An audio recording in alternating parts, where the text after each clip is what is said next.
Nation. Join us now for Family Mix Mondays with licensed professional counselor Jaketra Bryant. Tune in as Jaketra shows the different dynamics that make up family. Whether you represent the nuclear family, single parent, extended, grandparent, or blended family, Jaketra has tips and advice designed to strengthen your family structure. Source Nation, here is your host, Jaketra Bryant.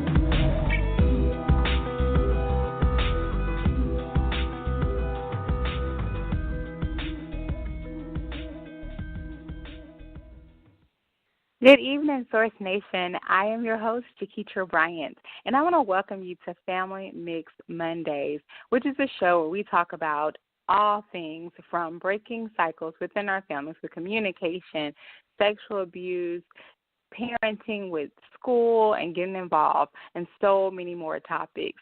And this month's topic series is Let's Talk About Sex, and it's been awesome so far. You still have way more guests to hear that's going to just blow your mind. But before I jump into our series today, I want to stop and thank our sponsors, and they are Zulina Health, Wellness and Fitness, Paper to Film Productions, Revolution Meals, Renovations, Meet My Types Matchmaking, Blend to Blend Juice Bar Boutique, Urban Grandstand Digital, and New Covenant of Praise Worship Center. So we have tonight joining me will be Reginald Corbitt, and he's going to shine some light on cyber safety. And so if you have teenagers, young adults, or just people that use technology, you want to stay tuned in. So after the break, I'll have Reginald come on, and we'll continue our series of Let's Talk About Sex.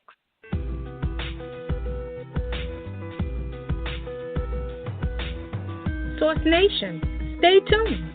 You're listening live to Family Mix Mondays with your host, Jaketra Bryant.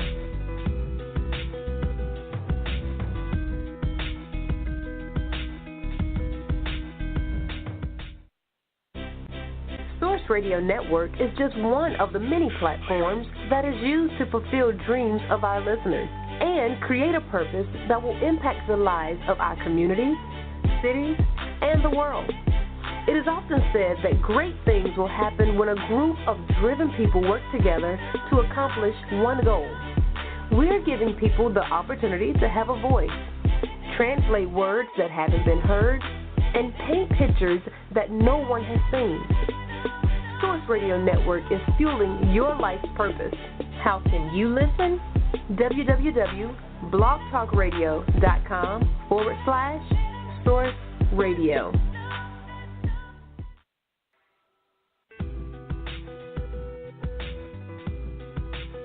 Welcome back, Source Nation. You're listening live to Family Mix Mondays with your host, Jaketra Bryant.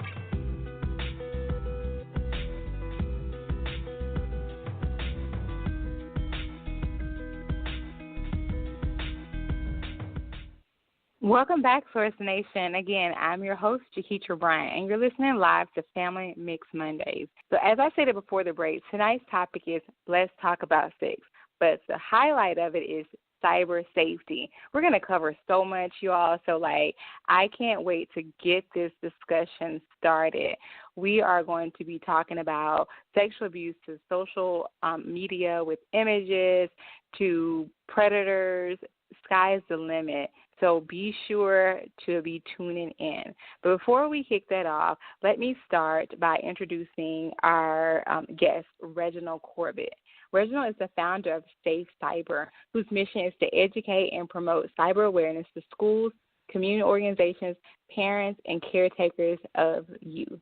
They provide actionable information that's easy to understand, along with tools and resources needed to stay safe and secure while being a part of the connected community. He travels state to state, raising awareness about cyber safety, topics such as cyberbullying, dangers of social media apps, online predators of children, and digital footprint and reputation. Safe Cyber is a proud partner of Stop, Think, Connect, the global cybersecurity education and awareness campaign led by the National Cybersecurity Alliance in partnership with the Department of Homeland Security. And I do believe we have Mr. Reginald in the studio with me. So good evening, Reginald, and thank you for joining Family Mix Mondays. How are you? Good evening, Jaketra. I am doing wonderful. How are you? And thank you for having me. I am doing well. Thank you so much for being a part of this series of Let's Talk About Sex. Before you and I jump in, I want to give you an opportunity to tell Source Nation more about you and any new projects that you might have going on right now. Okay, thank you. I appreciate that. Well, the latest thing that I am doing is it's been a couple of months now. Well, actually longer than that when I originally started, but it started off as an invite for a fundraiser. I started to do some big and tall modeling for the fundraiser, and from there some things took off. But the reason why I'm pointing that out is because I'm going to use that platform, as we know, oversized people or heavier people or curvy people, whatever you want to call them, big and tall, brawn. We are victims of cyberbullying a lot on the internet. And so I'm going to use that platform to talk a little bit more about cyberbullying and how to pretty much combat that, but at the same time talk about body positivity. So that's one thing that's going on. And then the other thing is that I am in talks with the local jail system here and prison system here in my area, where I am providing presentations and workshops on digital footprint and reputation and basically personal branding for those that are getting re-released into our society. As we know, they kind of get left behind when it comes to jobs and things of that nature. So it's important as we continue to evolve with this world of technology that they are aware of how to use it appropriately when they come out and also how to brand themselves, particularly for those that are seeking jobs or starting businesses. So that's also the latest thing that I'm getting involved with. And then also school is going to be coming, it's going to be opening or starting back soon here. So I'm always involved with schools, not just here locally, but nationwide as well. Those sound like very awesome things that you have going on, and I'll definitely make sure that I check those out. And I you just raised so many questions in my head already before we even can start about the body positivity and just so much when it comes to like weight and the bullying that goes on and online. So I'm definitely going to have to hit those like later in our discussion. Oh my goodness, so much. And okay, so, no problem. but so Reggie, as you know, we've been doing our Reginald, as you know, we've been doing our series of Let's Talk About Sex, and so I couldn't do this series without including something about the cyber world. It's so much that happens with that, and I think this is one of those topics that is like a catch-22. I hate we gotta discuss it, but at the same time, it's like, well, the problem is what's not being discussed, and so and yeah, it makes it really difficult.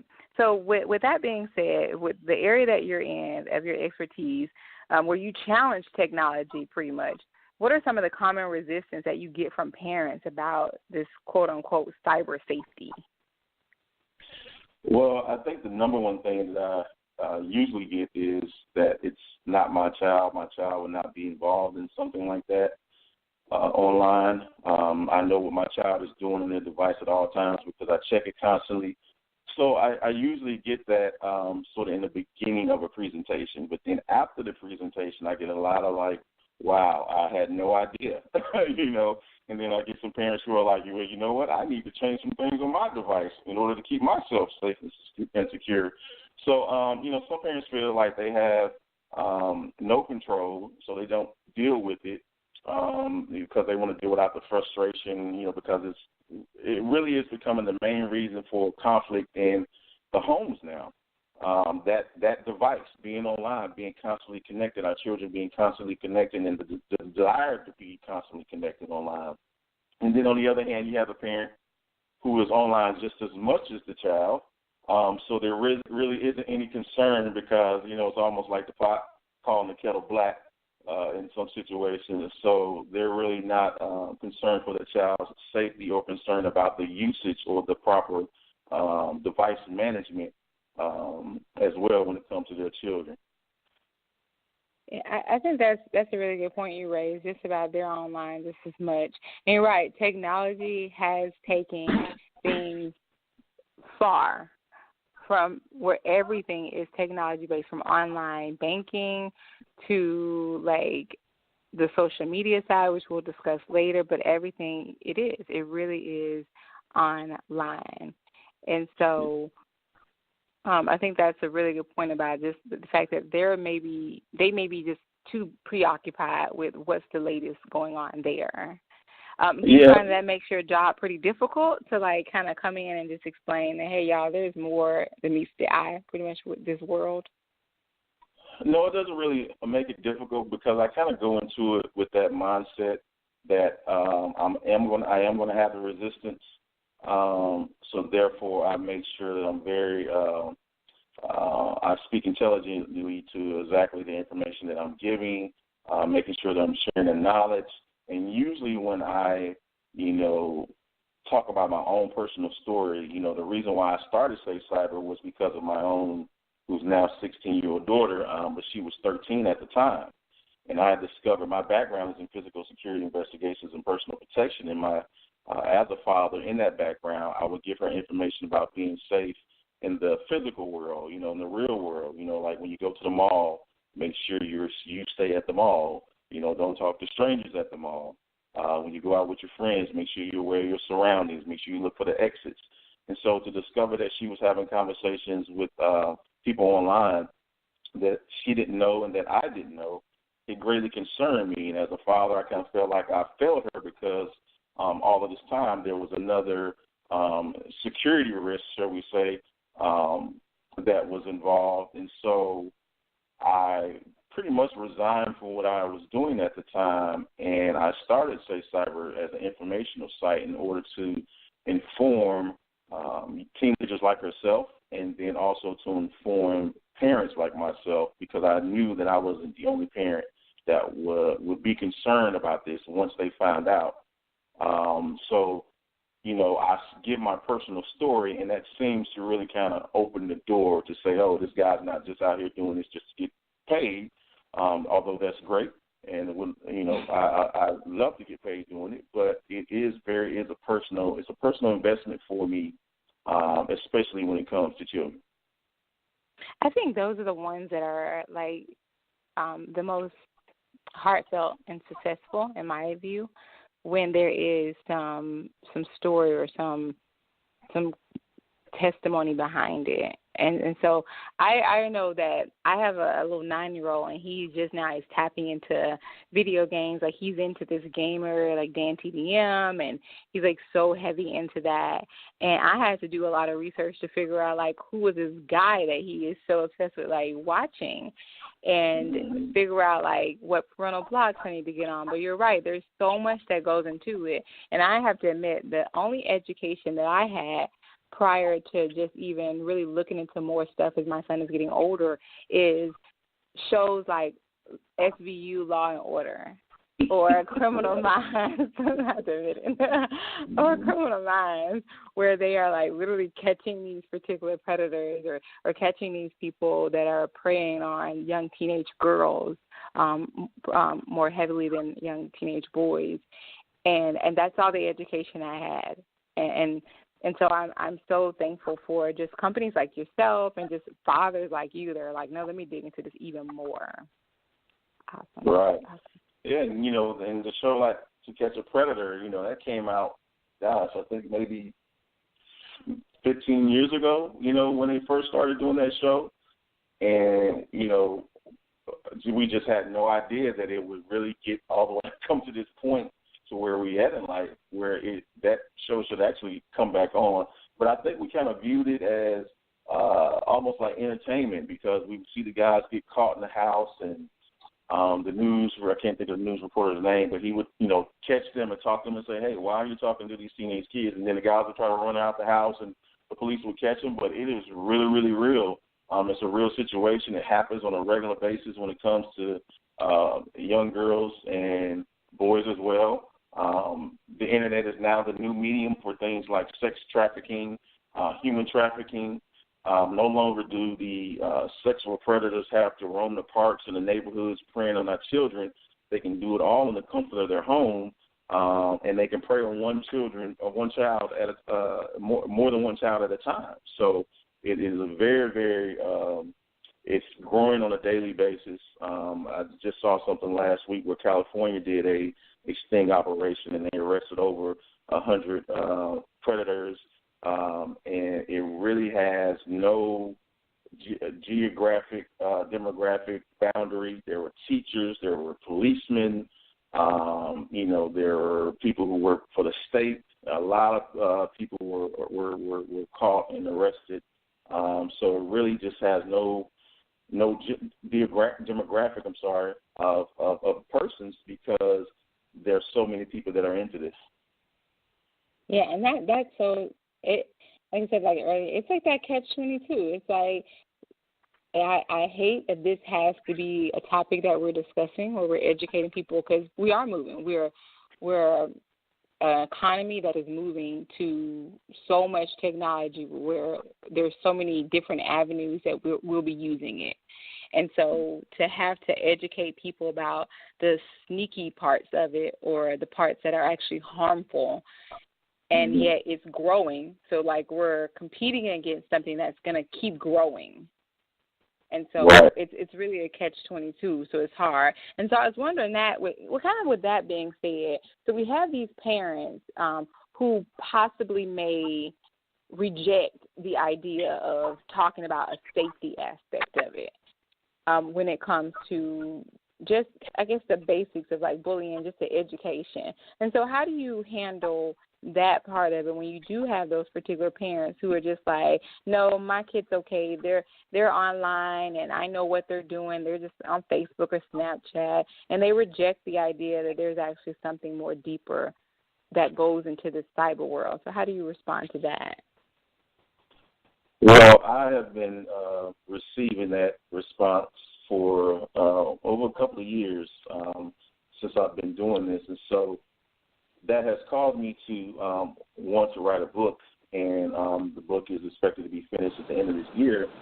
But it's called Digital Parenting: Protecting Our Children in the Digital Age. And so in this book, I basically give a scenario about how the digital landscape should be viewed as just like the physical landscape that we have in this world. The same stance that we as parents take on protecting our children in the real world, we should take the same stance when it comes to protecting them in the digital world, or the online world, shall we say. So part of protecting them is setting boundaries, right, from the beginning when they are babies and toddlers and young children. And that's usually because they don't know any better at that time, right? So they haven't come into the knowledge of what it takes to make a good decision that will keep them safe.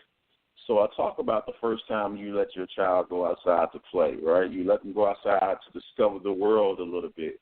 But in that, you set boundaries. You give them the expectations, and you talk about the actions they take if they are faced with something that puts them in danger. So you let a child outside the door to go play in the yard, and you tell them, okay, don't go past the fence. Stay where I can see you. You might sit on the porch. You might sit in the house. You might be in the kitchen looking out the window. Make sure you stay in my vision where I can see you. And so I talk about that, and I say, you set those boundaries. You tell them, don't talk to strangers that come by. Make sure you don't go out the gate. So at night, when it's time to come in, you shut the door, you lock the doors, make sure that everything on the outside cannot get inside to them. So the digital landscape should be viewed like that as well. You allow your child to explore, because the internet is great. It's full of education. It's full of wonderful things to discover. It teaches, how to create things, how to make things. But there are also some risks that are involved with that. And so, like letting a child come inside for the night, you have to learn how to shut that device off at night, set that boundary, manage the use of it, because the biggest thing that I do not allow in my own home, and that I encourage parents not to allow, is to have those devices in the bedrooms at night. Having devices in the bedroom at night it just opens up so many doors for things to happen. Conversations are had late at night. Children are talked out of their homes late at night, or children allow people to talk themselves into their home late at night, even when parents are home. It's sort of like, if you're my age, we used to be able to sneak on the phone and talk and try to sneak out of the house or sneak somebody into the house. A child having a device in a room just makes it so much easier. So think about that when we were children and how, exciting that was and how risky that was. But you're giving all this information to a person on the other line that is, sometimes trying to harm our children. There have been recorded cases, particularly through the social media apps where children have met people online and, harm has came to them because of it, all the way up until children losing their lives. Last year, a young lady here who was a 13-year-old teenager lost her life to a Virginia Tech student who she met on the app, on the Kick app. And they were having these conversations. They built this relationship. He was having her sneak out of her home at night. And the last time that happened, she never returned because he allegedly killed her. And so allowing a child to take the device into the home, into the bedroom at night, is very, very risky, and it should be concerning as a parent because you have no idea the people that they can talk to. We're talking about people who they can reach on the other side of the world with these apps, and so that should be very concerning to parents. Yeah, that's really sad about that, but that's the truth. And unfortunately, I am willing to bet that is the story, especially the young lady, particularly if I'm referring to, of several situations. And so when you were talking, I just kept thinking of, so I'm like an old school type of person, like young but old school type when it comes to certain disciplines. And I just kept picturing like Madea, the whole like Tyler Perry, where she like flips all this stuff and takes the doors off, and she's like, you can't have all this in my house. And so I just kept thinking of it's like, you won't be having these devices, you won't be having like these phones or nothing in your room. But like, to be totally honest, like that's how it has to be, because you're right. So many conversations do go down in the DM. Let's be for real. So many conversations like are had after 9 or after 10 p.m. that we may view as innocent, but so much is happening that says otherwise. And so I like your approach to addressing it. So Source Nation, I want to give you an opportunity to join in to this great discussion with Reginald. And so we are talking about, let's talk about sex with the cyber safety and all the things that come with it.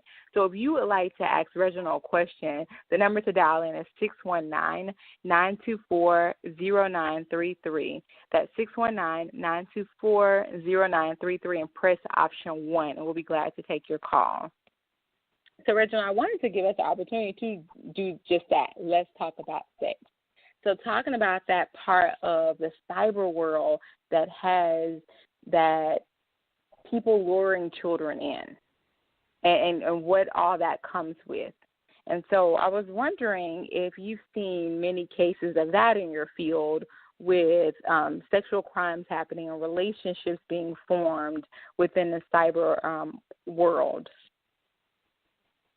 Yes, ma'am, absolutely. Some stats here. More than 500,000 predators are online every day. Kids 12 to 15 are susceptible to being groomed and manipulated by offenders online. FBI stats show that more than 50% of victims of online sexual exploitation are between the ages of 12 and 15 years old. 89% of all sexual advances toward our children take place on internet social media platforms and through instant messaging. 27% of exploitation incident predators ask kids for sexual photographs of themselves. And then lastly, 4% of kids get aggressive sexual solicitations that include attempts to contact the kids online. So it definitely happens. I mentioned earlier about, how it's the new platform for the sexual predators. and there's grooming that goes on as well. And grooming is basically, online grooming is them basically getting to know children on a intimate and emotional level. And so it happens pretty often, and it continues to happen pretty often. There are things like sextortion is what it's called. Sextortion is just like extortion, but it's basically when, let's say a young girl she meets someone online. He convinces her to send him a picture of herself, whether it be half naked or fully naked. And so let's say, she realizes, I shouldn't have did that. I was wrong. And so she tells him that, but he continues to ask her for pictures, and she doesn't give them to them. Then he said, well, if you don't send me any more pictures, I'm going to basically post these on a website, on a social media site. So that causes all kinds of emotions, and, it just really hits the psyche, especially for a young child who's already feeling a certain way about themselves, already not feeling loved, and things of that nature. And so basically that's sextortion. And so she feels pressured. She's a student. It affects her schooling. It affects her sleep at night. What I point out to parents is that this can actually be happening to your child while they're sitting in your car next to you on their phone. This could actually be happening inside of your home, the place where you think your child is most secure. Again, it could be happening in their bedrooms at night. But most children will not tell their parents because they're embarrassed. They don't want their devices taken away from them. They don't want to be put on punishment. And so it just really kind of rolls downhill if that child does not inform their parents or inform an adult about it. So that could be happening on a regular basis without a parent really even knowing, especially if they're not in tune with their child's online, or with their child at all, or even with their child's online life. I think like one of the difficult things about having conversations about cyber safety and just what goes on there, from bullying to the things like you mentioned with social media, to the things like with the predators and pictures, threatening of pictures, is that we often immediately go to like, oh, it can't happen to my child. Like they're right here next to me, so this can't be happening. And so when we think of things like sexual abuse or sexual assaults or rapes or any of those things, it's literally like, oh, I need a physical person standing here to be doing harm.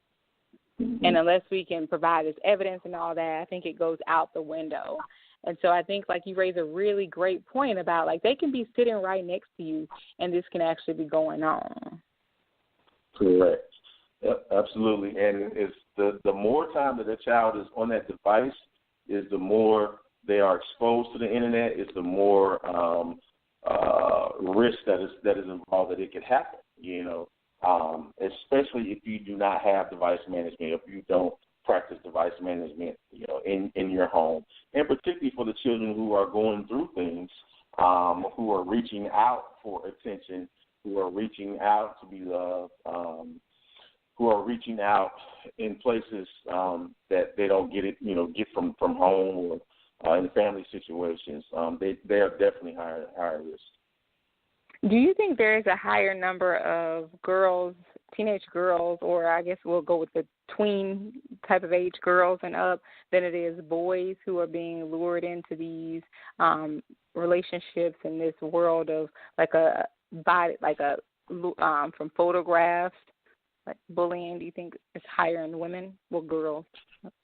It is. Statistically, it says that girls are more at risk with it, particularly because of, the emotions and the attention that they desire and want. What really troubles me as a father of two young ladies, one is, again, 16, and the other will be 3 in about 5 days.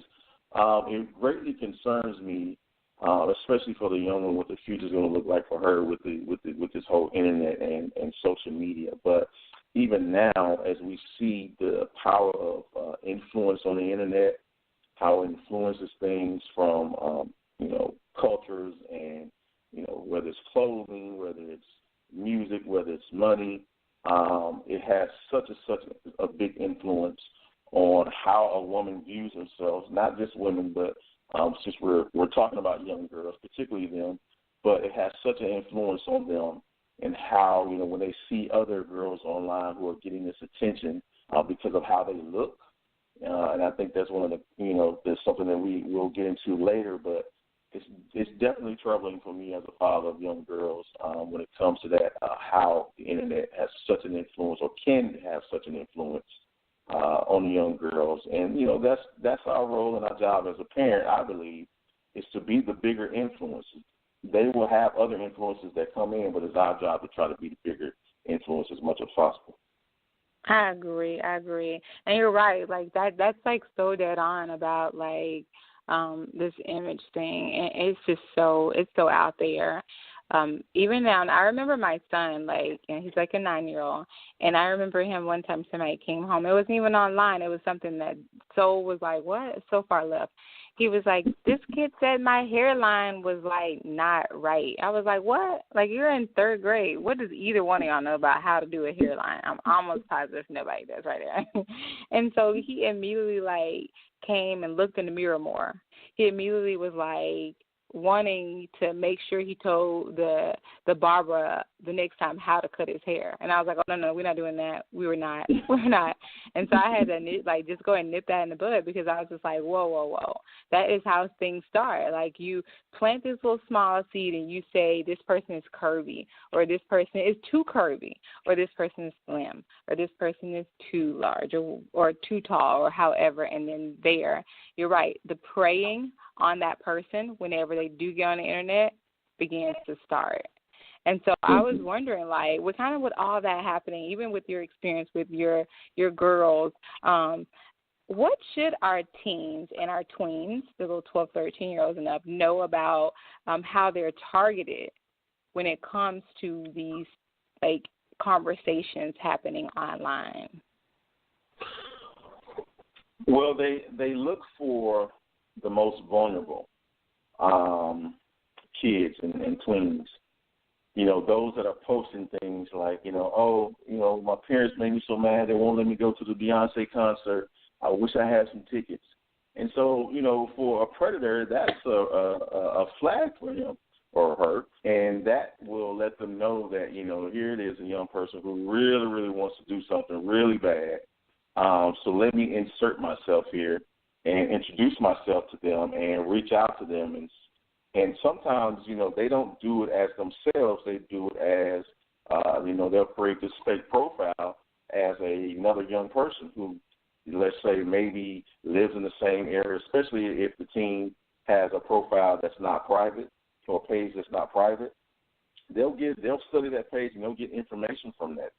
And those are the things that they can use in the conversation. Those are the things that they can reference during the conversation over time. And so, they'll say, well, I understand that, you don't want to go to or you can't go to the Beyonce concert. Well, I have tickets. I just so happen to have tickets. You should meet me there. And, if it is another young lady, know and understand that there are young ladies who are out there working with predators in order to draw other young women in. And, point in case I have to reference is, it's been, I think, a couple of months now, but it made national news about some of the missing girls here in D.C.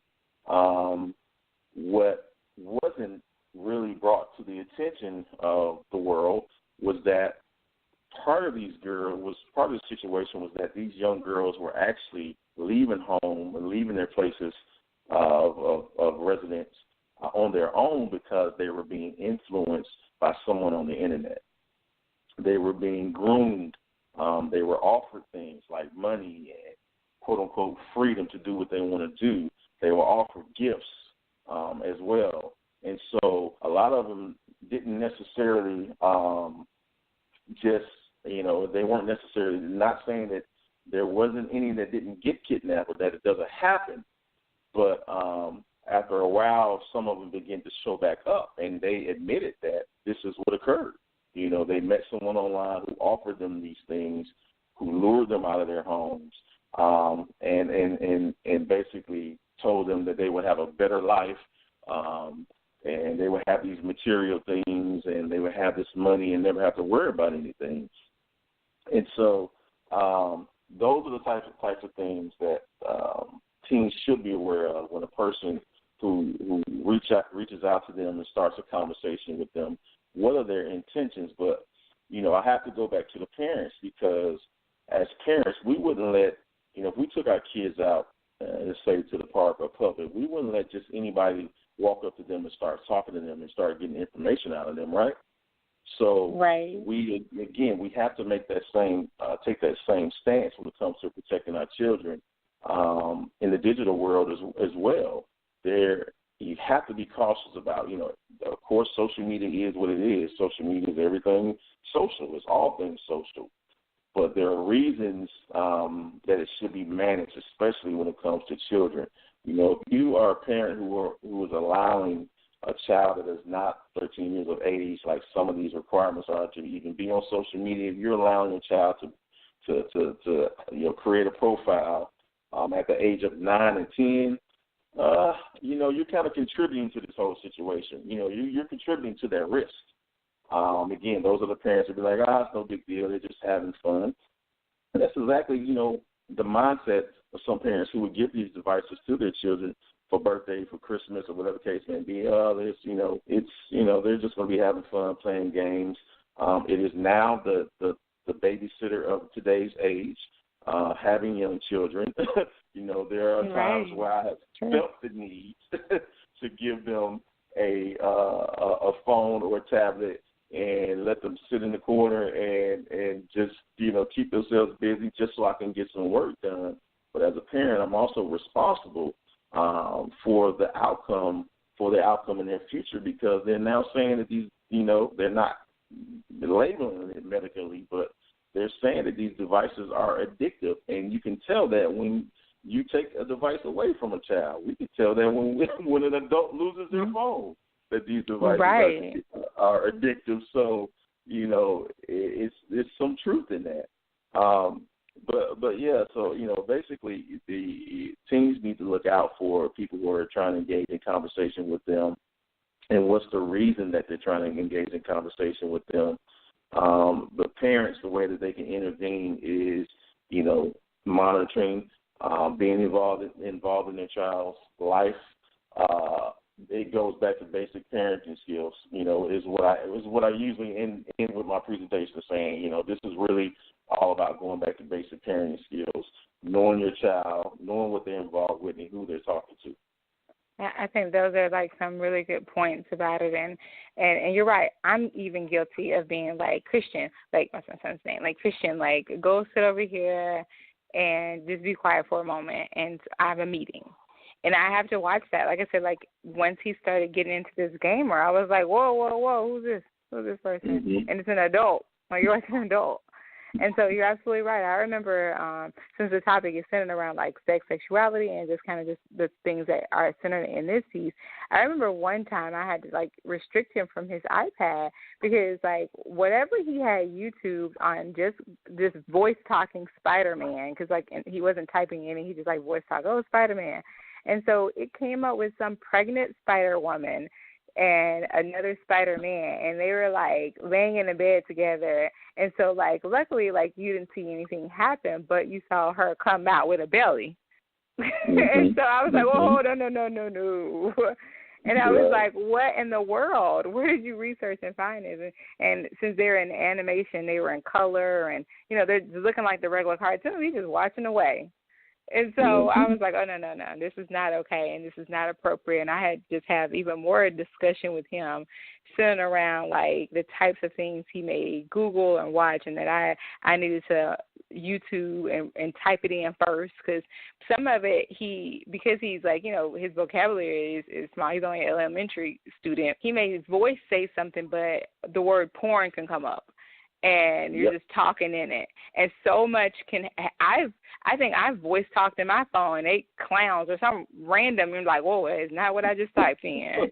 And so, or just said. So just imagine our young kids. I think you raised a really good point about, like, just all that like happening. And so I wanted to make sure that like we give parents resources. We still got time, but I wanted to know, like, we know that it's more than just like the things happening with sex and alluring of children. We know there's that social media side. And so I promise that we'll talk about all these particular components because they really go in hand when you're talking about self-esteem, when you're talking about like how people are victims. All of it goes hand in hand. So let's shift and talk a little about the social media side and those common trends that you see that are taking a negative turn on our young adults and our teens and our tweens. So what kind of trends are you seeing there with the social media pieces, like Snapchats and the DM and all that good stuff? Yeah, I want to address that, but I feel like I have to say something very important that you mentioned about typing in when it comes to YouTube and things of that nature, particularly for young children. So what used to happen, let's say, a child, they're looking for Frozen, right? Everybody knows the movie Frozen. Right. But they mistakenly typed in Frozen with an M. What used to happen was what would come up would be the characters from that movie that are engaged in sexual activity. So it's very, very important that parents monitor that type of situation. And we, for those that don't know, but for most of us, we know why that happens, and we know why, companies buy these domain names and for this to happen because, if they can get a child addicted to pornography at a young age, then that child will grow up to be a person, an adult that's addicted to pornography, and we know it's $1 billion business at this point, especially with the internet now. So your point was exact on. We have to be careful. We have to take initiative to know and understand what our children are looking at and what they're watching, especially when it comes to YouTube, because you can start off with Mickey Mouse, but then it may end up being something else, as the videos continue to upload and play. Yes. So you have to put your security settings and monitoring settings in place. Now, going to your question, with social media and the image and how, everything, how it plays out when it comes to the young people, just going back to what I talked about, the influence, when you have people who, especially, with the internet, it doesn't matter. There's really no demographic because everyone sees it, social media, so many different social media platforms and ways that children and the way we are communicating on these platforms, but particularly children. And so it can have an effect on body images and how people feel about their body, how young people feel about their body, but it also can have the effect on how young people feel about their life in general. When you see people with money to their ear and using it as a phone and they're flashing money, when you see young girls who have worked at the clubs and they are sitting around counting garbage bags full of money, and these same girls in other pics are traveling and taking these trips and driving these nice cars and having all of this material, these clothes and these nice shoes and things of that nature. And the same thing with the fellas, driving these nice cars and wearing these top-of-the-line clothes. So it has an effect also in that way.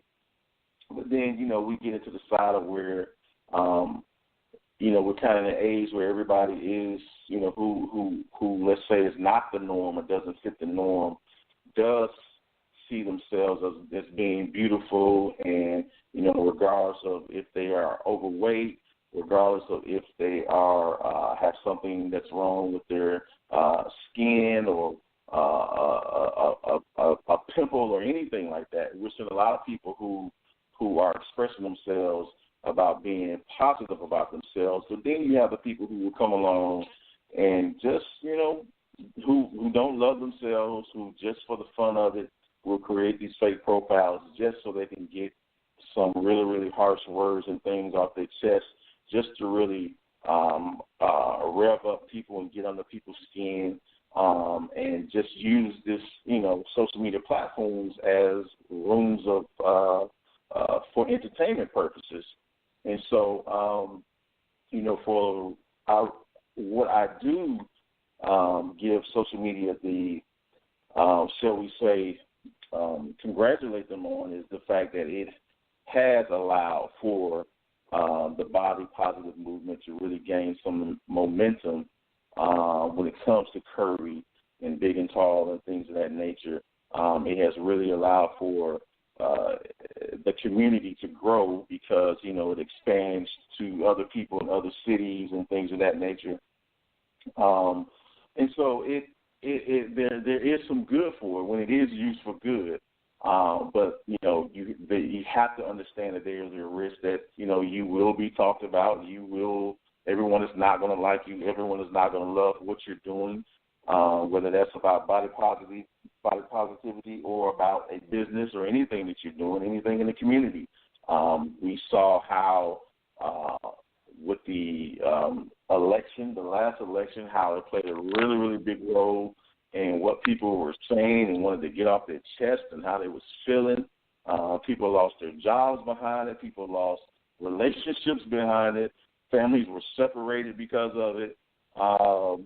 So it really plays a role in that as well because people feel that is a platform where they can just get online here and just really say whatever it is that they're feeling in their heart or really have on their chest to let people have it, shall we say, at times. Yeah, it has. It's become an open mic. Yeah. That's the best I got. Absolutely. It's become like this open mic, like, hey, we got just take your best shot, and you're right, it does a lot of damage. It does a lot of damage to your self-esteem, your self-worth, your value, and that in turn becomes even more of how you're targeted. Because if I can get you at your self-esteem at your core and make you question yourself or question your families and compare you and make you compare yourself, then I got you. And so that's a really dark spot to be. And then for someone to come at your vulnerability there in the cyber world, double whammy. Yeah, absolutely. And, the fact that people can hide behind the keyboard is another reason why it's done so much. Lately, I feel like people, it's kind of half and half. You get people who will hide behind it, and you get people who are just okay with it. They feel like it's freedom of speech. But I've explained to people that you have the right to say whatever you want online, but people have the right to judge you by it as well. So, that's good. Don't be upset if somebody judges you by what you said. So that's something that I also share with people as well. Yeah. So, Reginald, as we're climaxing this, I want to make sure that parents have an opportunity to know if there's any classes, any groups or books or something they can just learn more about if they actually are that parent that's like, you know what, like, you're right. This cyber world is way ahead of me, and I want to know more about it. I want to learn more about. Like, are there particular resources that you would recommend? Well, I recommend myself as the main resource. I do travel. I do go around the schools, and I also do consulting online if a person is out of town, lives in another state. I do consulting online. But there are, particularly for parents who especially are on the go, who want to have some type of control or, shall I say, monitoring their child's online life on a regular basis, I recommend things like apps. One in particular that I support and recommend is a group of fathers out of this area, and that app is called Pocket Guardian.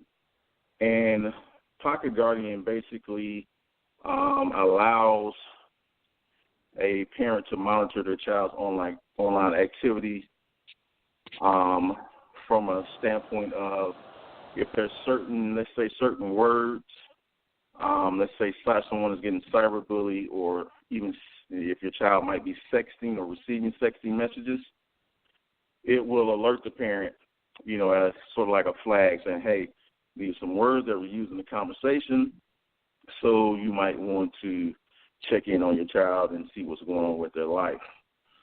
As we know, cyberbullying has led to quite a few deaths, even for young children as young as 8 years old. And so that should be concerning for some children.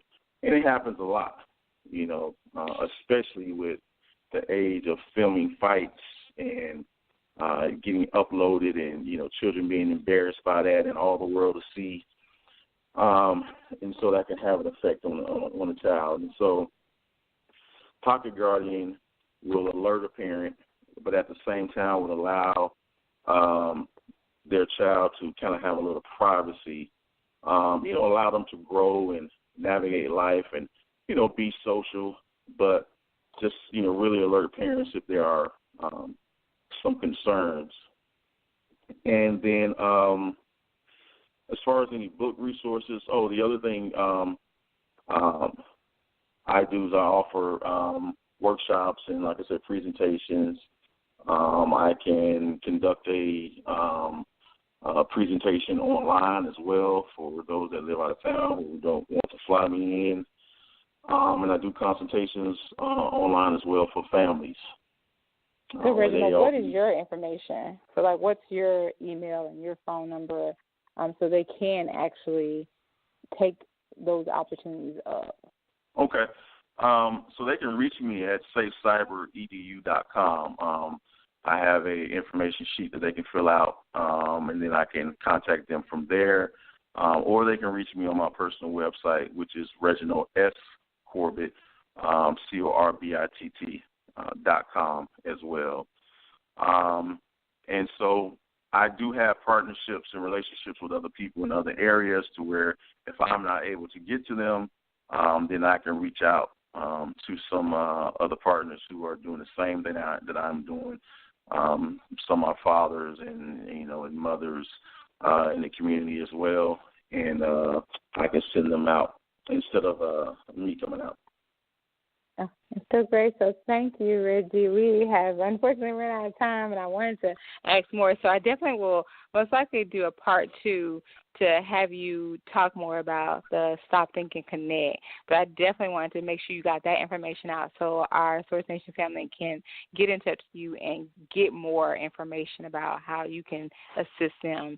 So I do want to, again, thank you so much for being a part of Family Mix Mondays in our series of Let's Talk About Sex. Thank you for having me. I appreciate it. Thank you. All right. Have a good night. Take care. You too. Bye-bye. Thank you. Bye-bye. Source Nation, that was Reginald Corbitt, and we just finished our in our series of Let's Talk About Sex. And so as I get out of here, I just want to thank you for tuning in and wanting to invite you back next week as we continue the Let's Talk About Sex series. And so before I head out, our sponsors are Zulina Health, Wellness, and Fitness, Paper to Film Productions, Revolution Meals and Renovations, Meet My Types Matchmaking, Blend to Blend Juice Bar Boutique, Urban Grandstand Digital, and New Covenant Praise Worship Center. Please be sure to tune back in next week at Family Mix Mondays, and I'm your host, Jaketra Bryant.